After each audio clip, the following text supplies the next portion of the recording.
आज का हमारा टॉपिक है सूक्ष्मदर्शी एवं दूरदर्शी यानी माइक्रोस्कोप एंड टेलीस्कोप। अगर मैं बात करूं कि माइक्रोस्कोप और टेलीस्कोप का उपयोग क्या है, तो देखिए अगर मैं सामान्य नेत्र के बारे में बात करूं, जो हमारा आदमी का यानी मानव का जो नेत्र होता है वो पास और दूर की वस्तुओं को स्पष्ट रूप से देख सकता है। बट अगर कोई बहुत अति सूक्ष्म वस्तु है या जो बहुत ही दूर कोई वस्तु है, इन दोनों वस्तुओं को हमारी आंखें स्पष्ट रूप से नहीं देख सकती। इनको देखने के लिए हमें सूक्ष्मदर्शी यानी जो हमारे पास सूक्ष्म वस्तु हैं उनको देखने के लिए सूक्ष्मदर्शी, और जो हमारे दूर की वस्तुएं हैं उनको देखने के लिए दूरदर्शी का उपयोग करते हैं। अब बात करते हैं हम लोग दर्शन कोण के बारे में। यहाँ पे जैसे मैं एक एग्जाम्पल के बारे में बात करूं, दर्शन कोण वो होता है जो हमारे आंखों पे जब हम कोई वस्तु देखते हैं। जैसे कि मैं आपको एक एग्जाम्पल के तौर पे बात करूं, यहाँ देखें हमारे पास यहाँ पे एक लाइन भी बनी हुई है तो हमारे लिए काफी आसान होगा। यहाँ पे देखिए हमारी आंखें हैं, ये हमारा हो गया एक लाइन। इस लाइन में थोड़ा सा मैं कलर चेंज कर दे रहा हूँ, इसको व्हाइट कर दे रहा हूँ। ये लाइन है, हमारे पास एक वस्तु पहले यहाँ पे थी। अगर कोई वस्तु हमारी यहाँ पे थी, यहाँ देखें पहले वस्तु हमारी यहाँ पे थी, थोड़ा सा मैं इसको बदल दे रहा हूं, एक मिनट। यहां देखें हम लोग थोड़ा सा इसको दोबारा कर लेते हैं। एक वस्तु हमारी यहाँ पे है पहले। अब यहां देखने वाली बात क्या है, हमारे पहली वस्तु क्या थी, यहाँ पे थी, ठीक है। अब जो हमारे आंखों के साथ जो कोण बना रहा है, ये बना रहा है अभी थीटा। समझने वाली बात है। अगर हम वस्तु को इसी वस्तु को आगे लेके आए तो क्या हो जाएगी, वस्तु यहां पे आ गई, ये वस्तु हमारी यहां पे आ गई थोड़ी सी ना। अब देखिए अब क्या बना रहा है, हमारे आंखों के साथ ज्यादा कोण बना रहा है, बीटा बना रहा है। ये हमारे साथ क्या बना रहा है, कोण आंख के साथ बीटा कोण बना रहा है।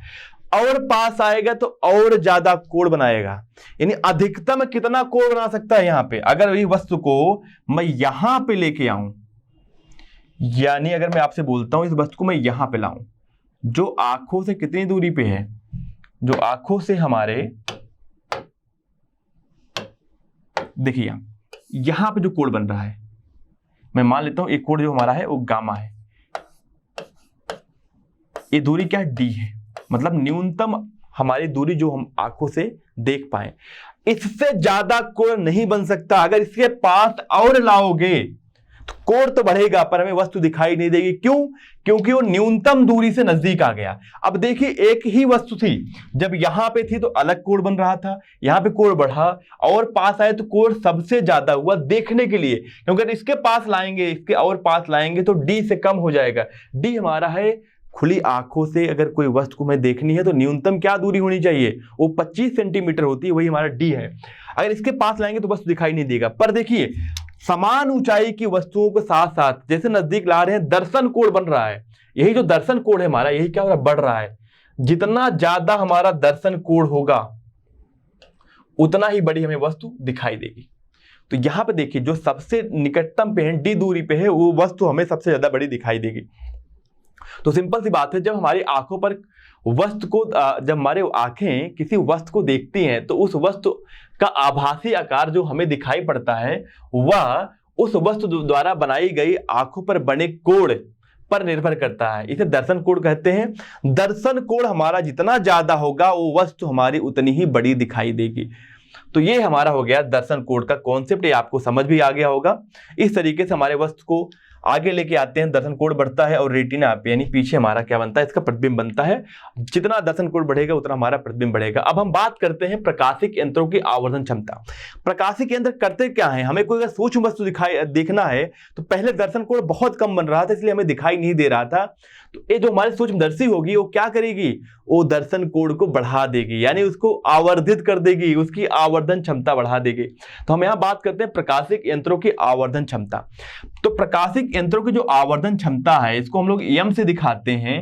ये बराबर होता है कि हमारी आंखों पे जो अंतिम इमेज बन रहा है, यानी अंतिम जो प्रतिबिंब बन रहा है वो हमारे आंखों पे कितना दर्शन कोण बना रहा है, बीटा अपान जो खुली आंखों से बना दर्शन कोण बीटा। इसको हम लोग कई बार थीटा भी लिखते हैं। इस तरीके से हमारा क्या होगा, आवर्धन क्षमता होगी m। इसको बोल सकते हैं अंतिम प्रतिबिंब द्वारा आंख पर बना दर्शन कोण अपान वस्तु द्वारा आंख पर बना दर्शन कोण के अनुपात के बराबर होता है। बात करते हैं, इसी को हम लोग क्या बोलते हैं, कोणीय आवर्धन या एंगुलर मैग्निफिकेशन भी कहते हैं। तो देखिए, अगर हमारे पास मैग्निफिकेशन के बारे में बात करें यानी आवर्धन क्षमता के बारे में बात करें, ये ऊपर भी क्या है हमारे पास कोण है, नीचे भी क्या है हमारे पास कोण है, इसको हम लोग थीटा भी लिखते हैं। तो ऊपर भी कोण नीचे भी कोण है, तो इसका क्या होगा, इसका बीमा कुछ भी नहीं होगा, बीमाहीन होगा। वैसे भी हमारे पास अगर मैं बात करूं तो बीमा कोण का होता भी नहीं है, और एक क्या हमारे एक अदिश राशि है। आइए बात करते हैं सूक्ष्मदर्शी, यानी जो हमारा माइक्रोस्कोप होता है। तो माइक्रोस्कोप करता क्या है, जो हमारे सूक्ष्म वस्तुएं हैं वो हमें जो दिखाई नहीं दे रही हैं उनकी मदद से क्या करते हैं, आंखों में हमारे दर्शन कोण बढ़ता है, हमें वो वस्तु दिखाई देती है। इस प्रकार हमारे पास क्या है कि जो सूक्ष्मदर्शी है वो करता क्या है, वो जो हमारा प्रतिबिंब है उसको आवर्धित कर देता है ताकि जो है हमारे आंखों पे जो दर्शन कोण बन रहा है उसका मान बढ़ जाए हमें, और वो वस्तु हमें बड़ी दिखाई दे। पर हमारा जो सूक्ष्मदर्शी वो भी दो प्रकार का होता है। तो अब बात करें, हमारे पास सरल सूक्ष्मदर्शी एक हमारा होता है और एक हमारा होता है संयुक्त या यौगिक सूक्ष्मदर्शी। अगर मैं बात करूं जो सरल सूक्ष्मदर्शी होता है, अगर हमारे डेली लाइफ के बारे में बात करें तो हमारे जो बुजुर्ग लोग हैं वो क्या करते हैं, जब पेपर पढ़ना होता है तो एक प्लास्टिक का हैंडल होता है, उसमें आगे जो है एक कांच लगा होता है जो हमारा कॉन्वेक्स लेंस यानी उत्तल लेंस होता है, जिसकी मदद से ऐसे करके देखते हैं, यानी वो हमें इसका जो वस्तु देखना होता है उसका प्रतिबिंब बड़ा दिखाई देता है, जिससे वो आराम से पेपर पढ़ पाते हैं। तो आइए बात करते हैं सरल सूक्ष्मदर्शी के बारे में। तो सरल सूक्ष्मदर्शी वही हमारा होता है, उत्तल लेंस लगा होता है, धातु के गोला छल्ला होता है जिसपे वो टिका होता है, नीचे क्या होता है प्लास्टिक का हत्था लगा होता है, या अलग अलग कुछ भी हो सकता है, बट ओवरऑल ये समझिए कि यहाँ पे हमारे पास उत्तल लेंस लगा होता है। तो जो हमारा सूक्ष्मदर्शी एक ऐसा प्रकाशिक यंत्र है जिसकी सहायता से सूक्ष्म वस्तुओं को आभासी एवं बड़ा प्रतिबिंब स्पष्ट दृष्टि की न्यूनतम दूरी पर बनता है, स्पष्ट दृष्टि की न्यूनतम दूरी में बनता है तथा वस्तुएं बड़े प्रतिबिंब के रूप में स्पष्ट दिखाई देती हैं। इसे आवर्धन लेंस भी कहते हैं, क्योंकि ये जो प्रतिबिंब है ना, जो वस्तु है उसका प्रतिबिंब बड़ा बन करके दिखाता है। अब बात करते हैं संरचना की। संरचना यहाँ पे दिया गया है कि यह कम फोकस दूरी वाला एक उत्तल लेंस होता है जो कि प्लास्टिक के हत्थे, प्लास्टिक अथवा धातु के गोले छल्ले से लगा होता है। इसको पकड़ने के लिए गोले छल्ले पर एक हत्था लगा होता है, यहाँ पे दिया गया है, उसी को यहाँ पे लिखा गया है। इसमें कोई बड़ी चीज तो है नहीं, हमने इस तरह के डिवाइस अपने डेली लाइफ में बहुत देखे हैं। चलिए आगे बढ़ते हैं, इस तरह के हमने डिवाइस तो बहुत सारे देखे हैं। चलिए आगे बढ़ते हैं, बात करते हैं सिद्धांत किस प्रिंसिपल पे काम करता है। चलिए अभी मैंने आपको बताया था कि अपनी इस खुली आंखों से अगर किसी वस्तु का प्रतिबिंब देखना है, तो किसी वस्तु को आकार सबसे बड़ा देखना है तो हमें कहाँ लाना पड़ेगा, 25 सेंटीमीटर। अगर उसके पास लाएंगे, 25 से अगर पास लाएंगे तो हमें वस्तु स्पष्ट रूप से दिखाई नहीं देगी। तो अगर मान लेते हैं खुली आंखों से कितना कोण बना रहा है, थीटा नॉट, यानी थीटा कोण बना रहा है। अब हमने क्या लिया, एक उत्तल लेंस लिया ताकि हमें ये वस्तु ज्यादा बड़ी दिखाई दे, यानी हमारी आंखों पे दर्शन कोण बड़ा बनाए। तो ये हमारे पास क्या है, ये वस्तु है, यहां से प्रकाश की किरणें गई, ये हमारा प्रकाशिक केंद्र से होके गई, ये तो हमारे सीधे निकल जाएगी, पर ये अपवर्तन के पश्चात मुख्य फोकस से जाएगी। अब यही दोनों प्रकाश किरणें हमारे आंखों पर पड़ेगी, तो हमें ये आंखों पे कहाँ दिखाई देगा, ये जहां दोनों प्रकाश किरणें मिलेंगी हमें वहां दिखाई देगा, ये हमें यहां दिखाई देगा। देखिए जब मैं इसको थोड़ा सा ऐसे कर देता हूं, यहां की अगर मैं बात करूं तो हमें ये कहाँ दिखाई देगा, यहां पे दिखाई देगा। अब यहाँ पे इसका क्या बन गया, इसका प्रतिबिंब बन गया यहाँ पे। अब ये हमें दिखाई देगा, ये कितना कोण बना रहा है, बीटा बना रहा है। तो यहाँ पे जो आवर्धन क्षमता होगी, magnification, this is beta by theta, ये हमारा हो जाएगा इसे सरल सूक्ष्मदर्शी का आवर्धन क्षमता। अब बात करते हैं वही आवर्धन क्षमता के बारे में बात कर रहे हैं। तो आवर्धन क्षमता में यहाँ पे दिया गया है जो सरल सूक्ष्मदर्शी द्वारा बने प्रतिबिंब द्वारा आंख पर बने दर्शन कोण तथा वस्तु को अस्पष्ट दृष्टि की न्यूनतम दूरी पर रखने पर वस्तु द्वारा आंख पर बने दर्शन कोण के अनुपात को क्या बोलते हैं, सूक्ष्मदर्शी का आवर्धन क्षमता, जो हमने आपको पहले भी बता चुका हूं। दोबारा अगर इसको आपको बताना है तो यहाँ पे सिंपल सी बात है, आप लिखिए बीटा बाई थीटा या अल्फा लिख दो, कोई दिक्कत नहीं। अब आगे बात करते हैं, यहाँ पे दो स्थितियां बनती हैं। पहली स्थिति ये है कि अगर यदि वस्तु AB, जो हमारा अभी हमने आगे देखा था, वस्तु AB का प्रतिबिंब स्पष्ट दृष्टि की न्यूनतम दूरी पर बने, क्या स्पष्ट दृष्टि की न्यूनतम दूरी पर बने तब जो हमारा आवर्धन क्षमता होगा वो होगा 1 + d/f। अगर वस्तु हमारा अनंत पर बने, देखिए यहाँ यदि वस्तु को लेंस के फोकस पर रखा जाए तो वस्तु का बड़ा प्रतिबिंब कहाँ बनेगा, अनंत में बनेगा। इस कंडीशन में जो हमारा आवर्धन क्षमता होगा d/f। डी हमारा है न्यूनतम दूरी जहां तक हम देख पाते हैं, जहां तक वस्तु आती है तो हम देख पाते हैं। एफ हमारा क्या है, उस लेंथ की फोकस, उस लेंथ की फोकस दूरी। आइए अब बात करते हैं सरल सूक्ष्मदर्शी की आवर्धन क्षमता अधिक करने के लिए लेंस की फोकस दूरी एफ कम होनी चाहिए। परंतु जब हम लोग फोकस दूरी एफ कम करते हैं तो ज्यादा गोला टाइप का हो जाता है, जिससे बहुत सारी त्रुटियां आने लगती हैं। इसलिए हम और आवर्धित करने के लिए यूज करते हैं क्या, उसके बाद हम यूज करेंगे यौगिक सूक्ष्मदर्शी। पर यहाँ पे हम देख लेते हैं सरल सूक्ष्मदर्शी का यूज क्या है। सिंपल सी बात है कि इसकी सहायता से जो घड़ी साज सूक्ष्म पुर्जों को देखकर उसकी मरम्मत करते हैं। घड़ी जहाँ पे हम लोग बनवाते हैं देखते हैं कि वो एक लेंस लिए रहते हैं, उसकी मदद से क्या करते हैं, जो बहुत छोटे छोटे टुकड़े होते हैं, जो पार्ट्स होते हैं हमारी घड़ी के, उनको देख पाते हैं। अगर मैं बात करूँ प्रयोगशाला में इसकी सहायता से यंत्रों पर लगे वर्नियर पैमाने का पाठ्यांक पढ़े जाते हैं। वर्नियर स्केल आप जानते ही हैं। अब बात करते हैं यौगिक अथवा संयुक्त सूक्ष्मदर्शी। अब देखिए यौगिक जो सूक्ष्मदर्शी हमारी होगी या संयुक्त सूक्ष्मदर्शी के बारे में बात करते हैं, इसमें हमारे पास 2 लेंस यूज किए जाते हैं। यहाँ पे हमें यह एक ऐसा प्रकाशिक यंत्र है जिसके द्वारा अत्यधिक छोटी वस्तुओं को बड़े प्रतिबिंब देखे जा सकते हैं। इसकी आवर्धन क्षमता सरल सूक्ष्मदर्शी की तुलना में बहुत अधिक होती है। इसमें करते क्या, हम लोग 2 लेंस यूज करते हैं। यहाँ पे हमारे दिखाया गया है, एक हमारा होता है अभिदृश्यक लेंस, यानी जहां जिस वस्तु को देखना होता है उसके पास जो लेंस लगा होता है उसे हम लोग बोलते हैं अभिदृश्यक लेंस। और जो हमारी आंख जहां से हम लोग देखेंगे उसके पास जो लेंस लगाएंगे, जिस जहां पे हम लोग आंख लगाते हैं उस लेंस को क्या बोलते हैं, नेत्रिका। अब यहां बात करते हैं, एक चीज होता है इसको हम लोग बोलते हैं क्रॉस तार, और इसकी मदद से इसको आगे पीछे किया जा सकता है। इसकी मदद से इन दोनों लेंसों के बीच की दूरी को कम और ज्यादा किया जा सकता है। तो वही सारी चीजें यहाँ पे लिखी गई हैं। अब ये समझिए कि इसकी फोकस दूरी कम होती है और इसकी फोकस दूरी ज्यादा होती है। ध्यान रखने वाली बात है कि जो हमारा अदृश्यक लेंस है, क्योंकि हमें सूक्ष्म वस्तु देखनी है तो यही कहीं होगा, तो इस वस्तु को देखने के लिए हमें इसकी जो फोकस दूरी है कम रखते हैं, जबकि इसकी नेत्रिका वाले की फोकस दूरी ज्यादा रखते हैं। आप ये बात करते हैं समायोजन की। तो देखिए हमारे पास यहाँ पे एक पिन लगा होता है, इसकी मदद से हम इसको दोनों लेंसों के बीच की दूरी को कम और ज्यादा कर सकते हैं। जिसकी मदद से कम और ज्यादा कर सकते हैं उसको हम लोग बोलते हैं दंड चक्र व्यवस्था। आइए अब बात करते हैं यहाँ पे प्रतिबिंब का बनना, फॉर्मेशन ऑफ इमेज, एक कैसे बनती है, हम सारा डायग्राम आपको डिटेल में बताने वाले हैं। यहाँ देखिए अगर मैं बात करूं हमारे पास क्या ये वस्तु है, तो वस्तु से हमने क्या किया, इसकी फोकस है, ठीक है ना, इसको हम लोग O बोलेंगे। रीजन क्या है कि हमारे पास ऑब्जेक्ट के पास है, इसके लिए हम लोग बोला कि यहाँ की जो दूरी होगी वो UO होगी। देखिए यहाँ पे लिखा गया, ये लेंस जो वस्तु की दूरी है वो UO है। क्यों है, क्योंकि हम लोग इसको बोलते हैं ऑब्जेक्टिव लेंस भी बोलते हैं इंग्लिश में, ठीक है। अब यहाँ वस्तु रखी गई है। अब देखिए जो पहले प्रकाश की किरण गई यहाँ से, जो ऑप्टिकल यानी हमारा जो ऑप्टिकल सेंटर, या मैं इसको बोलूं प्रकाशिक केंद्र से जो भी प्रकाश की किरण जाती है वो सीधी निकल जाती है, पहली चीज। दूसरी, हमारी जो ये वस्तु समांतर जा रही है वो अपवर्तन के पश्चात कहाँ जाएगी, इसके फोकस से होकर जाएगी। देखिए कुछ ऐसे जा रही है। अब यहाँ देखिए जहां अपवर्तित हो गए, सॉरी परावर्तित नहीं, अपवर्तित होकर जहां दोनों प्रकाश किरणें मिल रही है वहां क्या बन रहा है, इसका प्रतिबिंब यहाँ बन रहा है। पर देखिए क्या कैसा बन रहा है, उल्टा बन रहा है। देखने वाली बात है, कैसा बन रहा है, हमारा उल्टा बन रहा है यहाँ पे। अब आइए आगे बात करते हैं। यहाँ पे थोड़ा एक चीज और समझते हैं।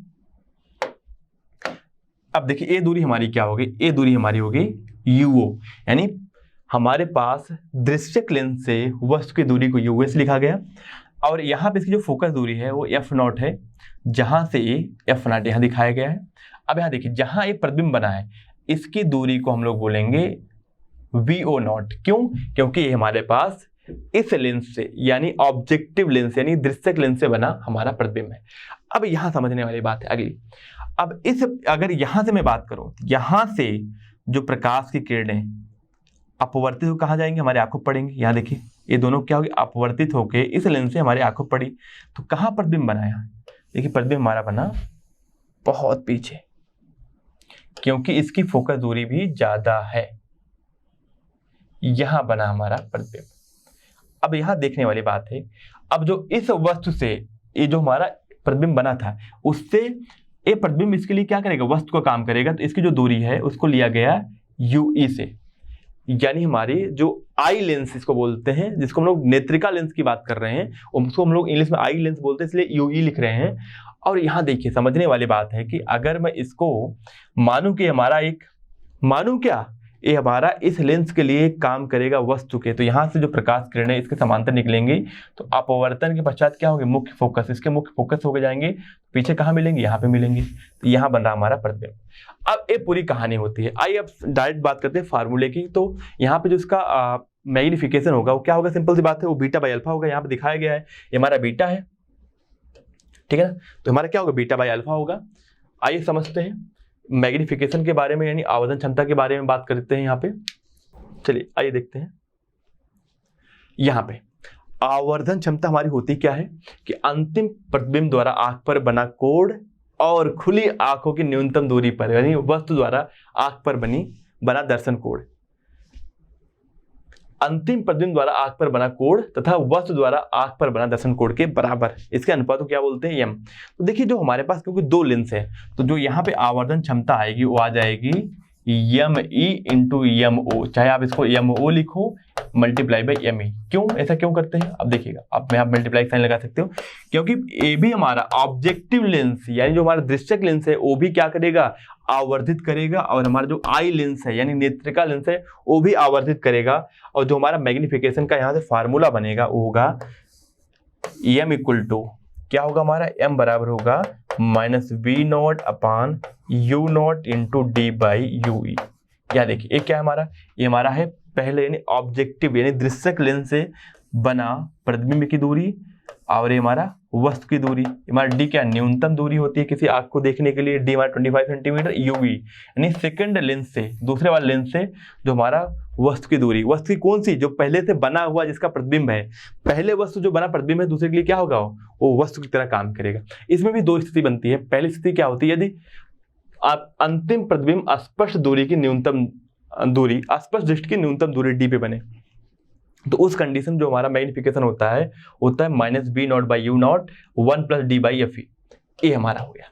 अब बात करें दूसरी कंडीशन की बात, अगर हमारा ये यदि अंतिम प्रतिबिंब कहाँ बने, अनंत पे बने, तो क्या होगा हमारा मैग्निफिकेशन एम इक्वल टू हो जाएगा, यहाँ देखें एम बराबर हमारा होगा minus V naught upon U naught multiply by D by F E, ये हमारा होता है।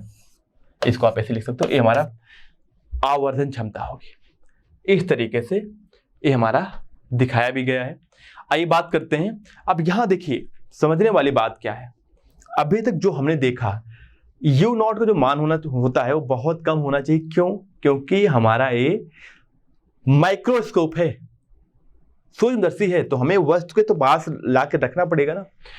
यू का मान कम होना चाहिए, अर्थात ए बी का अवदृष्टक लेंस ओ के सामने उसके निकट स्थित होना चाहिए, परंतु वस्तु को ओ की फोकस दूरी एफ नॉट से कुछ अधिक दूरी पर रखना चाहिए, जिससे वस्तु का ओ द्वारा वास्तविक व बड़ा प्रतिबिंब प्राप्त किया जा सके। अतः अवदृष्टक लेंस ओ की फोकस दूरी एफ नॉट छोटी होनी चाहिए, जिससे सूक्ष्मदर्शी की आवर्धन क्षमता अधिक प्राप्त हो।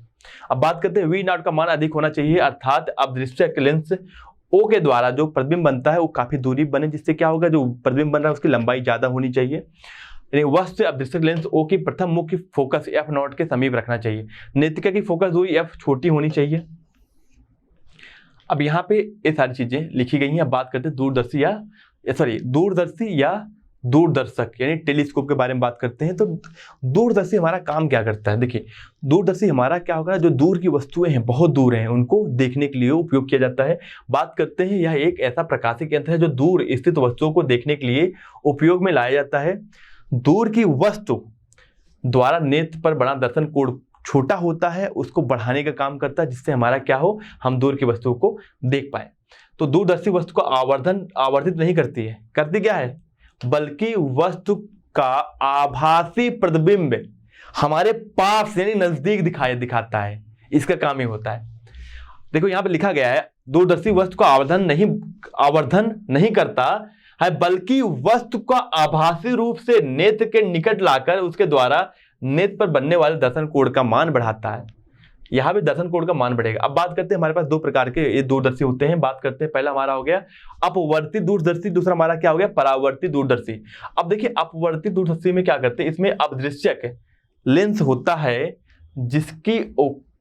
जिसकी क्रिया अपवर्तन पर आधारित है। ध्यान रखिएगा, पहला क्या होता है, इसमें अपदृश्यक लेंस होता है जिसकी क्रिया अपवर्तन पर आधारित होती है। जबकि मैं बात करूं परावर्तित दूरदर्शी की, इसमें क्या होता है, इसमें अपदृश्यक दर्पण अवतल दर्पण अवतल अथवा परवलयाकार होता है जिसकी क्रिया परावर्तन पर आधारित है। ये दोनों के बारे में हम आगे चल के देखेंगे। यहां देखिएगा, अब बात करते हैं खगोलीय दूरदर्शी।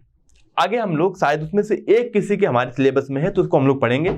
बात करते हैं खगोलीय दूरदर्शी। अब होता क्या है कि जो हमें बहुत दूर यानी चंद्रमा, आकाशीय पिंड, चंद्रमा, तारे आदि को देखने के लिए क्या करते हैं, खगोलीय दूरदर्शी का उपयोग करते हैं। यह एक प्रकाशिक यंत्र है जिससे द्वारा बहुत अधिक दूरी पर स्थित वस्तु के प्रतिबिंब का आंख पर बड़ा दर्शन कोण बनाता है जिससे कि वह वस्तु आंखों पर बड़ी दिखाई पड़ती है। इसे अपवर्ती दूरदर्शी भी कहते हैं। अब बात करते हैं संरचना कैसी होती है। अब यहाँ पे करते क्या है कि हमारा जो अपदृश्यक लेंस होता है जिसको हम लोग बोलते हैं ऑब्जेक्टिव लेंस, इसकी फोकस दूरी बहुत ज्यादा होती है। और जो हमारे पास नेत्रिक लेंस है, नेत्रिका लेंस, आई लेंस होती है, उसकी फोकस दूरी काफी कम होती है। इनके बीच की दूरी को कम और ज्यादा किया जा सकता है। किसकी मदद से, दंड चक्र व्यवस्था से। अब यहाँ पे हमारे पास क्रॉस तार होता है, इसको आगे और पीछे इनके बीच की दूरी को कम और ज्यादा किया जा सकता है। अब आइए देखिए किस तरीके से काम करता है। अब कोई अगर अनंत पे वस्तु है तो देखिए सिंपल सी बात है, ये हमारा क्या हो गया, अपदृश्यक लेंस हो गया। अनंत से जो वस्तु आ रही है, चलिए मैं इसको थोड़ा सा इसका रे डायग्राम बना के मैं आपको समझा दे रहा हूँ क्योंकि पूरा डिटेल में समझाना काफी टाइम टेकिंग होगा। तो आइए देखिए, एक हमारा प्रकाश किरण आई, ये कितना कोण बनाई, अल्फा बनाई, तो ये सीधा निकल जाएगी क्योंकि प्रकाशिक केंद्र से होकर जा रही है। ध्यान रखने वाली बात है, क्या हो रही है, प्रकाशिक केंद्र से होकर जा रही है, ये कितना अल्फा कोण बना रही है। दूसरी प्रकाश किरण जो हमारी है, जो यहाँ पे इस तरीके से आ रही है, ये लगभग ऐसे निकल जाएगी। अब यहाँ देखिए, अगर मैं इसके प्रतिबिंब के बारे में बात करूं तो ये प्रकाश किरणें जहां मिल रही, यहाँ एक प्रतिबिंब बना रहे प्रतिबिंब। अब देखिए, ये तो हमारे दोनों आंखों पड़ेंगी, यानी इसके पीछे कहीं हमें वस्तु दिखाई देगा या इसके पीछे हमें कहीं ये वस्तु दिखाई पड़ेगा। यहाँ वस्तु नहीं, अंतिम प्रतिबिंब हमारे यहाँ बन रहा है। पर ध्यान रखने वाली बात है, जो दूसरा हमारा इससे जो हमारा प्रतिबिंब बना है, ये वाला, ये प्रतिबिंब इसके लिए क्या काम करेगा, ऑब्जेक्ट की तरह काम करेगा। तो यहां से जो प्रकाश की किरण जाएगी, इसको हम लोग कई तरीके से दिखा सकते हैं। यहां जो निकलेगी, पीछे कहां मिलेगी, यहां मिलेगी। अब देखिए, जो यहां से प्रकाश की किरणें जाएंगी, यहां से वो कुछ ऐसे निकल जाएंगी, तो जब पीछे करेंगे तो यहाँ पे उसका अंतिम प्रतिबिंब बनेगा। अब यहाँ देखिए, जो अंतिम प्रतिबिंब बन रहा है, कहाँ बन रहा है, वो न्यूनतम दूरी पे बन रहा है। ये हमारा यूई क्या हो गया, हमारा जो इसके द्वारा बना प्रतिबिंब है वो दूसरे के लिए वस्तु की तरह काम करेगा। तो ये इस लेंस से इसकी दूरी, और ये हमारा जो कोण बन रहा है, यहाँ क्या बन रहा है, बीटा बन रहा है। यहाँ कोण क्या बन रहा है, बीटा बन रहा है। इसकी फोकस दूरी एफ है, इसका फोकस दूरी क्या, एफ नॉट है। एफ नॉट इनके बीच की दूरी भी होती है, जो इन दोनों लेंस के बीच की दूरी है वो एफ नॉट है। अब यहाँ पे हम समझेंगे कि इसकी मैग्निफिकेशन यानी आवर्धन क्षमता कितनी होती है। तो आवर्धन क्षमता सिंपल सी बात है, क्या होगा, बीटा बाई अल्फा होगा हमारा, यानी अंतिम प्रतिबिंब A2 B2 द्वारा आंख पर बना दर्शन कोण बीटा वस्तु द्वारा बना दर्शन कोण अल्फा के बराबर होगा। जो ये हमारा मैग्निफिकेशन होता है वो F naught by E not के बराबर होता है, एफ नॉट बाई यू ई के बराबर होता है। यहाँ पे आइए बढ़ते हैं आगे। इसमें भी दो कंडीशन होती है। पहली कंडीशन क्या है, जब अंतिम प्रतिबिंब स्पष्ट दूरी की न्यूनतम, स्पष्ट दृष्टि की न्यूनतम दूरी पे बने तो क्या हो जाएगा यहाँ पे, तो जो हमारा मैग्निफिकेशन होगा वो बराबर हो जाएगा minus F not upon F E 1 plus F E by D. अब यहाँ पे अगर दूसरी केस क्या है, दूसरा हमारा केस है 1 plus F E by D. दूसरा हमारा केस है अगर हमारा वस्तु कहाँ बने, अनंत में बने। जब अंतिम प्रतिबिंब क्या बने, अनंत में बने, तो क्या हो जाएगा हमारा minus F E by F O 1 plus F E by D. अब ये बताइए, सॉरी यहाँ पे तो गलत हो गया ना हमारा, अगला तो हमारी स्थिति क्या होगा, वहां पे 1 नहीं आएगा। अगली स्थिति के बारे में अगर हम बात करें तो देखें यहाँ पे, अब हम आगे बात करते हैं कि जब अंतिम प्रतिबिंब अनंत पर बनता है तो क्या होगा, मैग्निफिकेशन हमारा हो जाएगा m equal to minus F naught by F E. F naught हमारा क्या है, ये हमारा है ऑब्जेक्टिव यानी दृश्यक लेंस की फोकस दूरी, और हमारा क्या है, नेत्रिका लेंस की फोकस दूरी। अब आइए बात करते हैं परावर्तित दूरदर्शी के बारे में। रिफ्लेक्टिंग टेलीस्कोप के बारे में बात करते हैं। अब देखिए, यह दूरदर्शी की जो सहायता से दूर स्थित किसी वस्तु का चमकीला प्रतिबिंब प्राप्त करने के लिए अभिदृश्यक लेंस के स्थान पर क्या करते हैं, बड़े आकार का अवतल दर्पण का प्रयोग किया जाता है। इसके लिए परावर्तक अथवा इसीलिए इसे क्या बोलते हैं, परावर्तक अथवा परावर्तित दूरदर्शी। अब इसकी संरचना देख लेते हैं। देखिए यहाँ पे प्रकाश की किरण जो अनंत से आई, ये हमारा क्या हुआ, ये हमारा दर्पण है, अभिदृश्यक दर्पण है। देखिए अब ये दर्पण क्या है, दर्पण आपको दिख रहा है ना, दर्पण किस आकार का है, यहाँ देखिए ये हमारा दर्पण ही है, अवतल दर्पण, देख लीजिए। अब यहां से क्या होगा, यहां से प्रकाश किरण क्या होगा, यहाँ पे परावर्तन होगा। अब यहां से फिर होगा तो यहाँ पे जाएगा हमारा, इस तरीके की इसमें संरचना होती है। हमारे नेत्रिका है, ठीक है, नेत्रिका लेंस, ये हमारा द्वितीयक दर्पण हो गया। परावर्तित दूरदर्शक, इसको कैसे ग्रेन का आरेख। अब यहां समझते हैं कुछ चीजें, इसको थोड़ा सा प्रतिबिंब का बनना कैसे बनता है एक करके देखते हैं। हमारा M1 हो गया और हमारा M2 लेंस, दर्पण M1 और M2, ये हमारा क्या है, देखिए यहाँ बैक करके देख लेते हैं एक बार। ये हमारा होता है M1 और M2। चलिए आइए देखते हैं कैसे बनता है, पूरी कहानी समझते हैं। ये देखिए यहाँ पे जो हमारे पास प्रकाश की किरण यहाँ से आई, जो हमने वहां देखा, ये यहाँ से परावर्तन पश्चात दूसरे मिरर पे गई, यानी दूसरे हमारे दर्पण पे गई, वहां से कहाँ गई, वहां से आंखों पे गई। यहाँ देखिए इस तरह से हमारे आंखों पे पड़ी। अब होगा क्या, अब जो आंखों पे पड़ी, अब यहाँ पे क्या होगा, आंखों पे भी नहीं पड़ी, अभी तो हमारा जो अंदर वाला लेंस है उस पे पड़ा, यानी अगला जो लेंस है उस पे पड़ा। यहाँ पे क्या हुआ, इसका जाना ऐसे था पर इसका हुआ अपवर्तन, इसका भी हुआ। ये हमारे आंखों पे क्या बना, इसका प्रतिबिंब बना। पर अगर इसको आंखों पे जो हमारे पास अपवर्तित होने वाली जो लाइन है ना, अगर उसको पीछे मिलाएंगे तो हमें वस्तु यहाँ दिखाई देती है। इसका प्रतिबिंब में कहाँ दिखाई देगा, जिस रेखा में हमारी आंखों में पड़ती है, क्योंकि इस तरह से मुड़ के आंखों में पड़ी है तो उसके पीछे हमें क्या दिखाई देगा, इसका प्रतिबिंब दिखाई देगा। अब बात करते हैं इसके मैग्निफिकेशन यानी आवर्धन क्षमता के बारे में। तो वही आवर्धन क्षमता का सिंपल सा फार्मूला, हमारा M जो होता है वो क्या होता है, हमारा M जो होता है अंतिम प्रतिबिंब द्वारा आंख पर बना दर्शन कोण अपान वस्तु द्वारा आंख पर बना दर्शन कोण के बराबर होता है। देखो यहाँ पे दो स्थिति यहाँ भी बनती है। पहला हमारा क्या होगा, जब अंतिम प्रतिबिंब अनंत पर बनता है तो आवर्धन क्षमता क्या होगी, M इक्वल टू होगा हमारा -F0/Fe। दूसरा, अगर जब हमारा अंतिम प्रतिबिंब जो है ना वो स्पष्ट दृश्य की न्यूनतम दूरी पर बनता है तो आवर्धन क्षमता M क्या हो जाएगी, -F0, मतलब क्या हो गया हमारा दृश्यक लेंस की फोकस दूरी अपान Fe 1 + Fe/d, d हमारा 25 सेंटीमीटर होता है, इतना हमारा हो जाएगा। आइए एक बात करते हैं, विश्व का सबसे बड़ा परावर्तक दूरदर्शी कैलिफोर्निया के माउंट पोलोमर में लगा है, जिसके अभिदृश्यक की द्वारा का व्यास जो है 200 इंच लगभग 5 मीटर का है। आइए बात करते हैं अगला हमारा कि विशेषताएं इसकी क्या क्या है। तो परावर्तित दूरदर्शी अपवर्ती दूरदर्शी से निम्न